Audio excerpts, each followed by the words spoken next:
If you've been listening to this series on football coaching strategy and training tips, you'll see that I'm talking about what an offense needs. And in particular, tip 13 is in phases of situations that I'm going through. But you'll notice that we're on the fourth situation, and three of the topics have been about what if you can't run the ball. One was about if the defensive end's too good, you can't run outside. And the other one was about if the defensive linemen are too good and you can't run inside. So this is the third installment, and the concept of can't running the ball might be foreign to some of you with regard to the fact that, well, I'm going to make sure I can run the ball no matter what.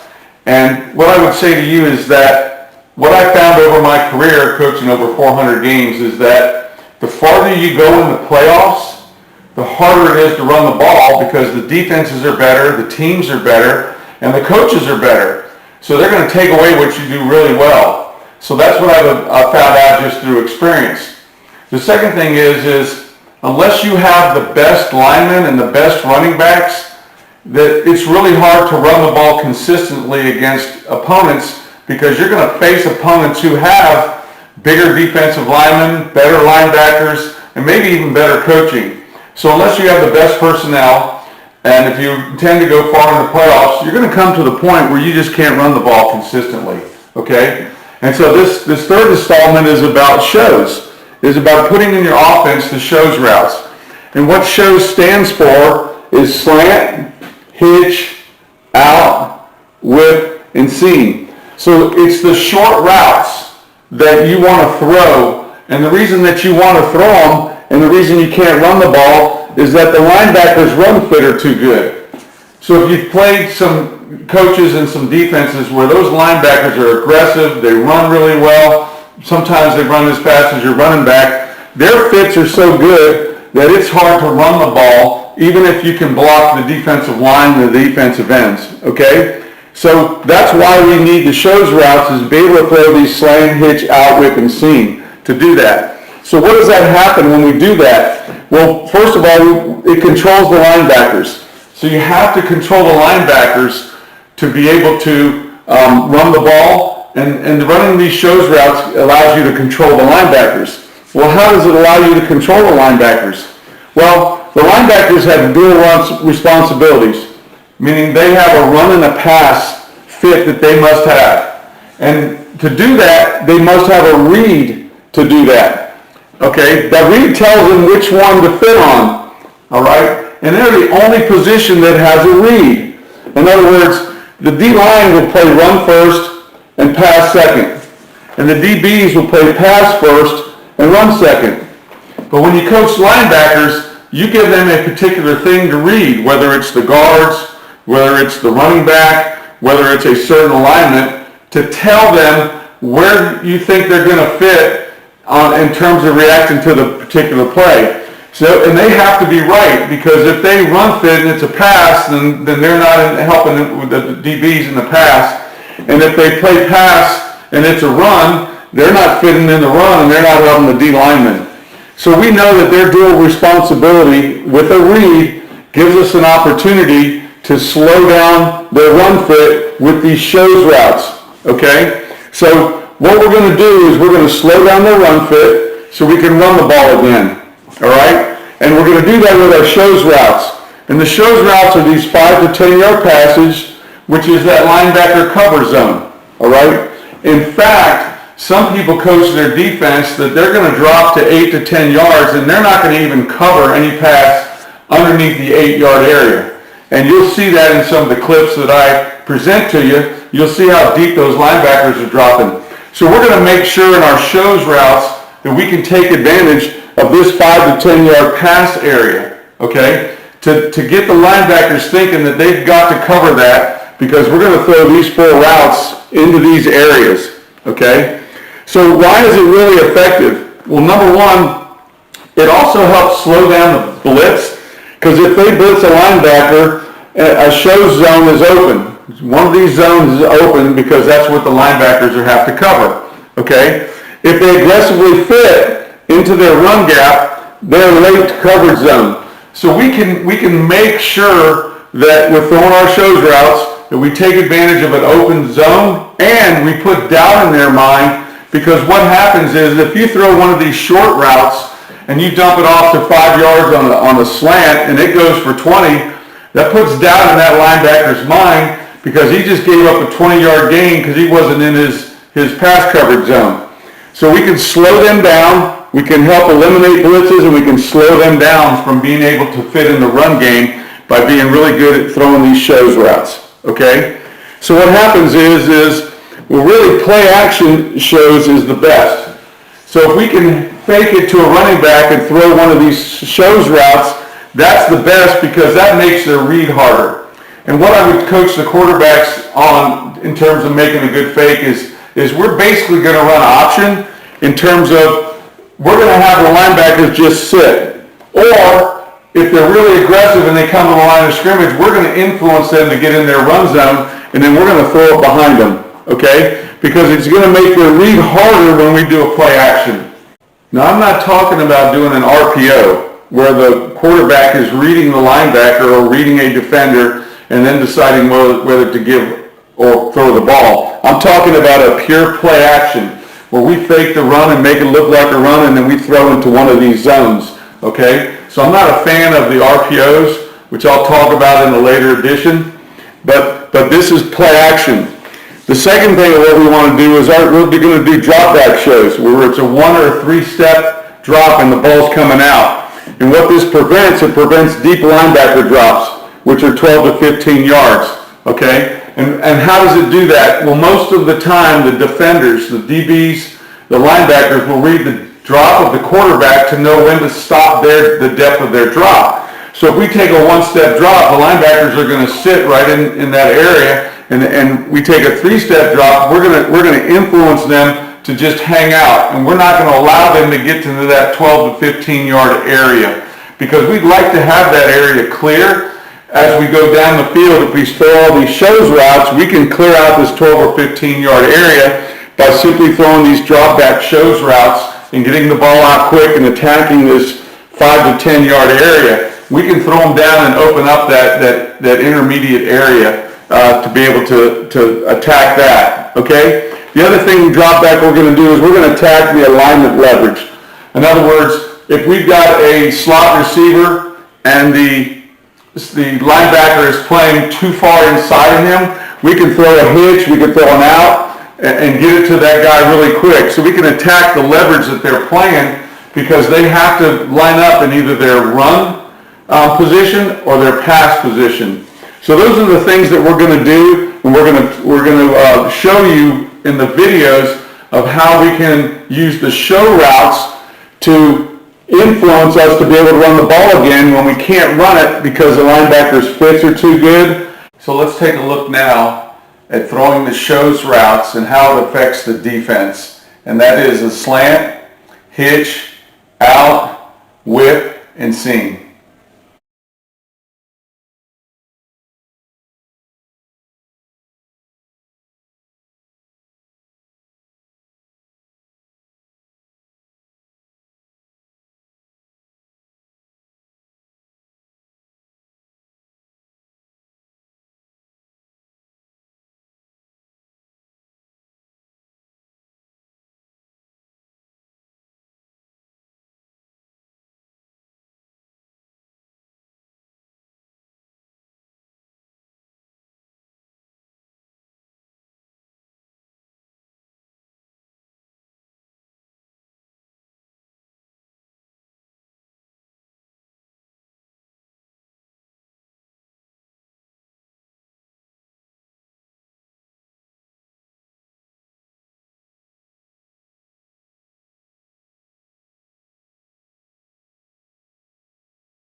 The next clips I want to show you is the first series of a drive where we were playing for the district or conference championship.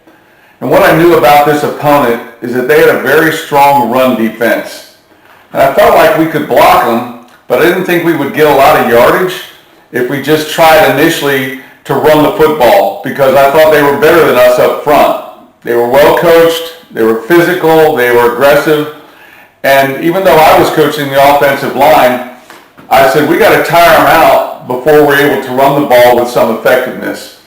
And the best way to tire out a defensive line is to pass, because they have to rush the passer, and that takes a lot of energy every single play after play. And one of the things I learned from studying the Patriots, and this was in the early 2000s, they went to play the Minnesota Vikings, who had the best run defense in the NFL. Couple Pro Bowlers on the front, well coached. And so what they did is they opened the game with 17 straight passes. And I watched that particular game with the concept that I was maturing into becoming more of a spread offense just because of the personnel I had at my high school. We had some really good receivers. I had one of the best quarterbacks, high school quarterbacks in the country coming into our program, and I felt like I needed to change to take advantage of that. So when I saw them throw the football like that, the Patriots, and tire out the Vikings defense, it dawned on me that we had practiced these S.H.O.W.S routes, these slant, hitch out, whip, seam, in a philosophy that would allow us to tire them out and then perhaps be able to run the ball. So the clips I'm going to show you is the first series of that game where we ended up winning the district championship, but we opened the game with 12 straight passes. And I'm just going to let this run. You're going to see some offsides by us and an offsides by them, but that'll confirm to you that I didn't cut this up for this. So we're going to go on a 75-yard, 10-play drive. We're going to go 9 out of 10 passes complete, throwing the football, and we're going to score and take up 3 minutes and 42 seconds of the first quarter. And we're going to go up 7-0 in the district championship game with the concept of we're going to throw the short routes first, tire them out, use that as our way to move the football, and then as the game goes on, we were able to run the football, mix play action, mix our S.H.O.W.S route, and we ended up winning the district title. So here's that first series from that game.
If you're intrigued by the S.H.O.W.S routes from what you've seen with the videos and what you've learned from me talking about how we've implemented this. I want to show you how we practice that S.H.O.W.S routes. All right? So what our typical practice schedule would be is we would do an individual period after we do our stretch and agilities. Then we would do routes on air. And that's where every Monday we're going to throw just the S.H.O.W.S routes and this routes on air. And then on Tuesday we would throw the long routes. And then depending on what the game plan was, we would mix on Wednesday short routes and long routes. But we knew that on Monday we had to come back from being off of practice Saturday and Sunday and get our S.H.O.W.S routes timed back up again. So that's not something that just automatically stays with you. We would rehearse the S.H.O.W.S routes every Monday in this routes on air period. And that would typically be anywhere from 15 to 20 minutes we would spend doing that. Then we would go into our 7-on-7 or our pass skeleton, and we would only throw on Mondays those short routes, those S.H.O.W.S routes. And then on Tuesdays, we would only throw those long routes, and then Wednesday was our mixed day of what we thought in the game plan we would want to be really good at, okay? And so how we did that is we would work from an empty from a hash. So you see this is balls on the left hash. We're in an empty formation, and this is my nomenclature for my receivers and my running backs. And we have 2 into the boundary and 3 to the field, and they're spaced specifically. So the X is at the middle of the numbers, the A splits the X and the tackle, okay? And then the B is in the middle of the field, the Z is on the other hash, and then the W is at the top of the numbers, all right? So they're in a specific spot, and they will be there every time when we're in an empty formation. One of the reasons you want to throw from an empty formation and from a hash is that the quarterback needs to learn different throwing distances. In other words, when we throw this slant to an X, that's a longer throw than this slant would be to the A, and the same thing with the B, the Z, and W. These are all different throws. So what happens is if you listen to like the second football strategy that I did was people line up their receivers in one single line and then they throw the routes tree. Well, the problem is that quarterback is only throwing one distance for that route. And when you put the ball in a hash, he's going to throw basically the whole field, length and width of the whole field. So it's important that you watch that, and you learn that, and you give him that opportunity. It would be like playing basketball and you only go to one spot and shoot at one spot. You have to learn to shoot different distances. And he has to learn to throw different distances and learn to control his velocity of his ball and the trajectory of his ball, okay? We're going to throw these full speed, on time, and in rhythm, okay? So what we're going to do to start with to throw full speed, on time, and rhythm, we're going to start on the left, and he's going to throw a slant, which is indicated by this black line. And he's going to throw a slant to the X, a slant to the A, a slant to the B, a slant to the Z, and a slant to the W. And we're going to go straight across and throw those routes. Then we're going to come back and we're going to throw the hitch. And that's indicated in the red. So we'll throw hitch straight across to all these receivers. Then we'll go to the out, and that's in the green. He'll throw an out to all these receivers. The one difference on the out to the B, who's in the middle of the field, is we run an arrow out. Meaning he's going to pick a point 5 to 6 yards on the sideline, and when the ball snaps, he's just going to turn and run diagonally straight toward that. So we want to run away from defenders and run under. If there's a alley defender sitting over the Z, we want to run under him. So if we would run our normal speed out, we would run into him, okay? But everybody else is going to run a 3-step speed out, okay?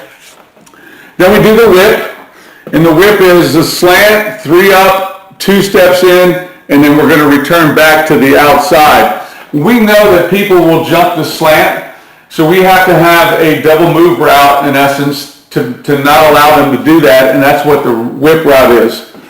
We don't usually run whips to the outside receivers. We would run a pivot, which would be an out and then back under to the slant. But I need everybody to be able to run every single route because the X won't always be outside. Sometimes he might be in one of these interior slot positions, and he needs to know how to run the whip. So we teach everybody all these routes, all right? And then the last one, we would run as a seam, which is indicated in this black line, and it's run straight up the field. So we go left to right, and we go straight through all those routes. And we're doing them full speed, and the quarterback's throwing on time and in rhythm, okay? So what we're teaching him there is we're teaching him that his feet will tell him when to throw. So we're going to have him do a one-step or a 3-no hitch, and we can alternate that. For example, I might say, okay, on the boundary side today, do a one-step, and over on the field side, do a 3-step no hitch.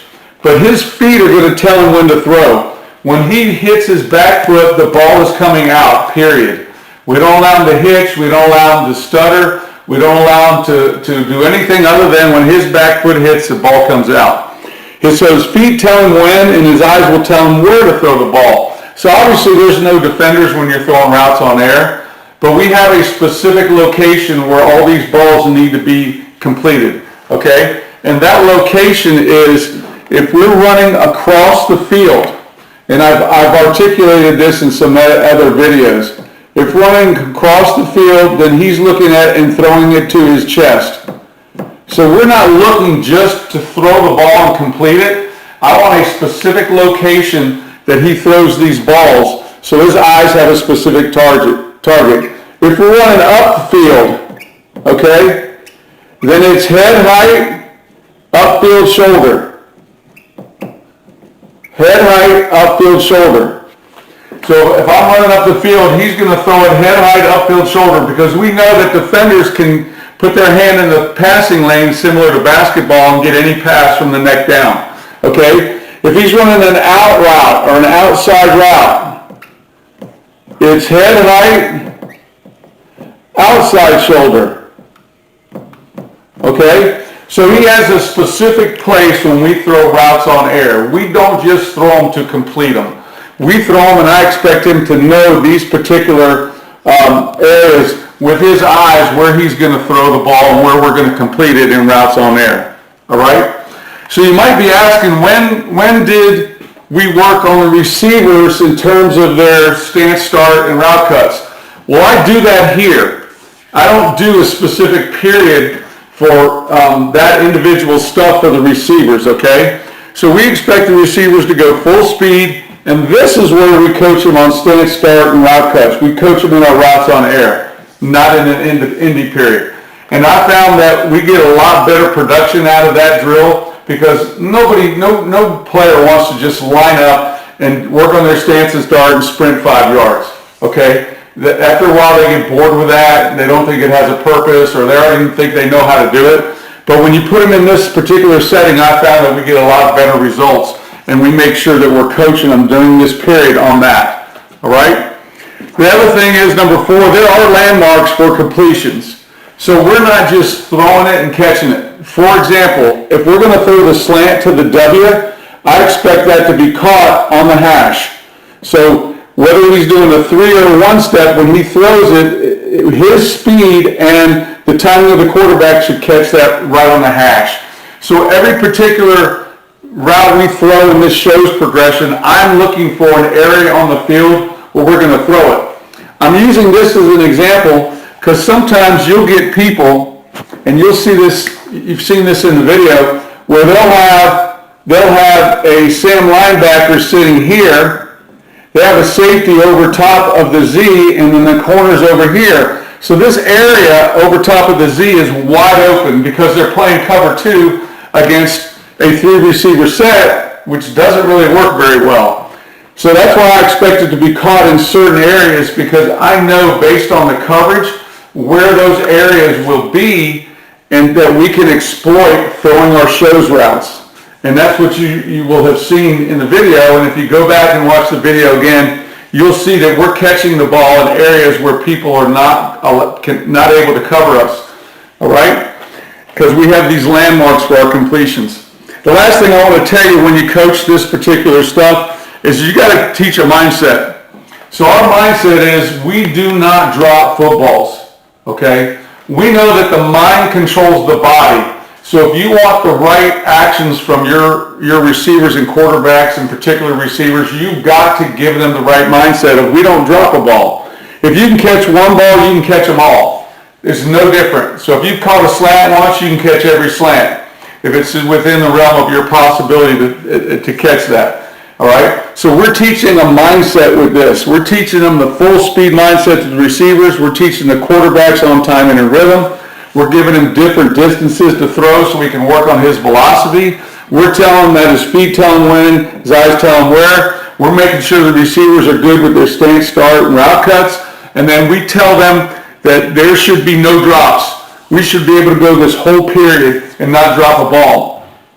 And we tell them that we're the best throwing team in the state. So we're putting that confidence in them. And then at the end of that period, there's times where I will chart it. And I'll go, do y'all just realize that we went 20 minutes of throwing a pass and not one ball hit the ground? We didn't incomplete a ball. So I'll keep track of that either in my mind or I'll keep track of that on a piece of paper. And I will tell them, say, look, get in here. You guys be proud of yourself. You just went this whole period and we had no incompletions. You went full speed and I'll rehearse this to just over and over tell them this is what you just did, this is what you worked on, this is why you're able to play and throw the ball really well. So that's an idea of what you've seen on film and how we practiced and how we got that to be able to execute that in the games, which is our S.H.O.W.S routes.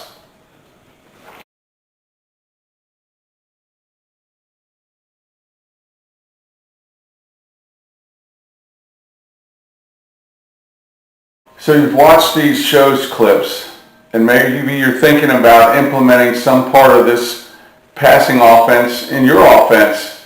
I want to tell you what I discovered when I took over high schools, and I took over 4 high schools in my 30-year career. And most of those high schools were high schools that weren't having a lot of success. They didn't have the best athletes. They didn't have a history of winning games in football. And when I implemented this program, what it did, it gave them confidence that they could score on opponents. And here's how I found that confidence was developed. We practiced these S.H.O.W.S routes on air year round. We played in 7-on-7 games.